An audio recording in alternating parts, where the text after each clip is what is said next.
ഇത് സസ്ലിക്ക് ചുമ്മാ ജലദോഷം, തുമ്മൽ, കഫക്കെട്ട്, കാലുവേദന, കൈവേദന, നെഞ്ചുവേദന, വയറുവേദന തുടങ്ങിയ ചെറുതും വലുതുമായിട്ടുള്ള എല്ലാ അസുഖങ്ങൾക്കുമുള്ള ഒരു ഒറ്റമൂലിയായിട്ടാണ് സുഹൃത്തുക്കളെന്ന് വന്നിരിക്കുന്നത്. ഈ ഒരു വീഡിയോ അവസാനം വരെ വായിച്ചാൽ you will get the solution. Definitely you will like it. Okay guys, നിങ്ങളുടെ എല്ലാ പ്രോബ്ലത്തിനും പ്രഷർ, ഷുഗർ, കൊളസ്ട്രോൾ എന്ന് വേണ്ട ബുദ്ധി കൂടാൻ വരെയുള്ള മെഡിസിൻസ് ഇന്ന് അവൈലബിൾ ആണ് സുഹൃത്തുക്കളെ. ആരുടെടുത്താണ് ഈ മെഡിസിൻസ് അവൈലബിൾ ആയിട്ടുള്ളത്? Yes, money chain companies. What is money chain? Rotation of money without any product or service എന്നതിനെ കുറിച്ചാണ് മണി ചെയിൻ എന്ന് ഡിഫൈൻ ചെയ്യുന്നത്. അതായത് ഞാനൊരു നെറ്റ്വർക്കിൽ ജോയിൻ ചെയ്യുന്നു, ദെൻ അടുത്ത 2 പേരെയോ 4 പേരെയോ റിക്രൂട്ട് ചെയ്തിട്ട് അവരുടെ അടുത്ത് നിന്ന് കിട്ടുന്ന ക്യാഷിൻ്റെ ഒരു കമ്മീഷൻ ഞാൻ പറ്റുന്നു. ദെൻ അവരടുത്ത 2 പേരെയോ 4 പേരെയോ 8 പേരോ കൈൻഡ് ഓഫ് ഒരു ട്രീ ആയിട്ട് ഇങ്ങനെ പോകും. അതിനെ പോൺസി സ്കീം എന്ന് വിളിക്കുന്നു. ഗവൺമെൻറ് ഇത് ഒരുപാട് മുന്നേ ബാൻ ചെയ്തിട്ടുള്ളതാണ്. പക്ഷെ ഇപ്പോഴും ഈ ഒരു സിസ്റ്റം എല്ലായിടത്തും റൺ ചെയ്യുന്നുണ്ട്. എങ്ങനെയാണ് ചെയ്യുന്നത്? നിങ്ങൾക്ക് ജസ്റ്റ് തിങ്ക് ചെയ്ത് കഴിഞ്ഞാൽ മനസ്സിലാക്കാൻ പറ്റും. അതായത് ഇങ്ങനെയുള്ള കമ്പനീസ് അവരെങ്ങനെ ലീഗലൈസ് ചെയ്യുന്നു എന്ന് ചോദിച്ചു കഴിഞ്ഞാൽ എഗെയിൻ മണി സർക്കുലേഷൻ തന്നെയാണ് അവർ ചെയ്യുന്നത്. മാർക്കറ്റിൽ നമ്മളധികം കാണാത്ത കൈൻഡ് ഓഫ് എന്തെങ്കിലും ഒരു പ്രൊഡക്റ്റോ അല്ലെങ്കിൽ സർവീസൊക്കെ ആയിട്ടും വരും. എന്നിട്ട് പറയും ഇതിന് ഷുഗർ നിങ്ങൾക്ക് പോകാൻ പറ്റും, പ്രമേഹമോ അല്ലെങ്കിൽ കൊളസ്ട്രോളോ അല്ലെങ്കിൽ നിങ്ങളുടെ ബുദ്ധി കൂട്ടാനോ വെൽനസ് കൂട്ടാനാണോ അങ്ങനെയാണ് ഇങ്ങനെയാണെന്നൊക്കെ പറഞ്ഞിട്ട് സയൻസ് വരെ കണ്ടെത്താത്ത മെഡിസിനായിട്ടാണ് അവർ വരിക. അവരുടെ അടുത്ത് ചിലപ്പോൾ എന്തെങ്കിലും ക്രീമോ അല്ലെങ്കിൽ പൗഡറൊക്കെ ആയിട്ടാണ് വരും.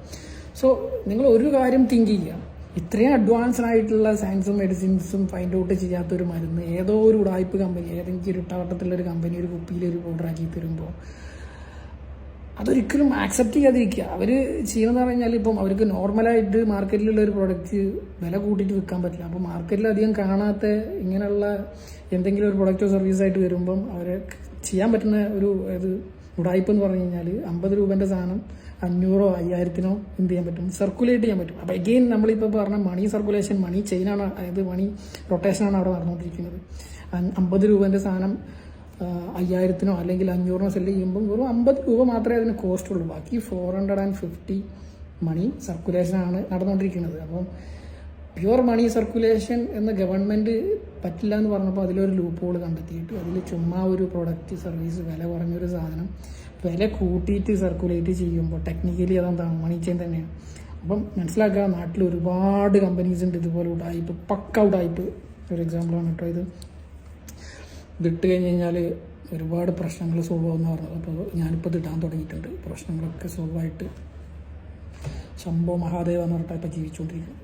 ഓക്കെ, സോ ഇങ്ങനെയുള്ള പ്യുവർ ഉടായ്പ കമ്പനീസിലൊന്ന് പോയി ജോയിൻ ചെയ്തിട്ട് നിങ്ങളുടെ സമയവും എനർജിയും മോസ്റ്റ് ഇമ്പോർട്ടൻ്റ് നിങ്ങളുടെ ബന്ധങ്ങളും ഇല്ലാതാക്കാൻ വേണ്ടിയിട്ട് ശ്രമിക്കാതിരിക്കുക. കുറച്ച് തിങ്ക് ചെയ്തിട്ട്, എല്ലാ കമ്പനിയെ കുറിച്ചല്ല പറയുന്നത്, വളരെ ചുരുങ്ങിയ കമ്പനികൾ നല്ല രീതിയിൽ പ്രവർത്തിക്കുന്നുണ്ട്. But most of the companies are pure frauds. They are doing pure money circulation. അങ്ങനെയുള്ള കാര്യങ്ങളിൽ പോയിട്ട് തല വയ്ക്കാതിരിക്കുക എന്നുള്ളത് മാത്രമാണ് പറയുന്നത്. That's all for today. ഈ ഒരു വീഡിയോ ഇഷ്ടപ്പെട്ടു കഴിഞ്ഞാൽ ലൈക്ക് ചെയ്യാം, ഷെയർ ചെയ്യാം, സപ്പോർട്ട് ചെയ്യാം. Thank you very much.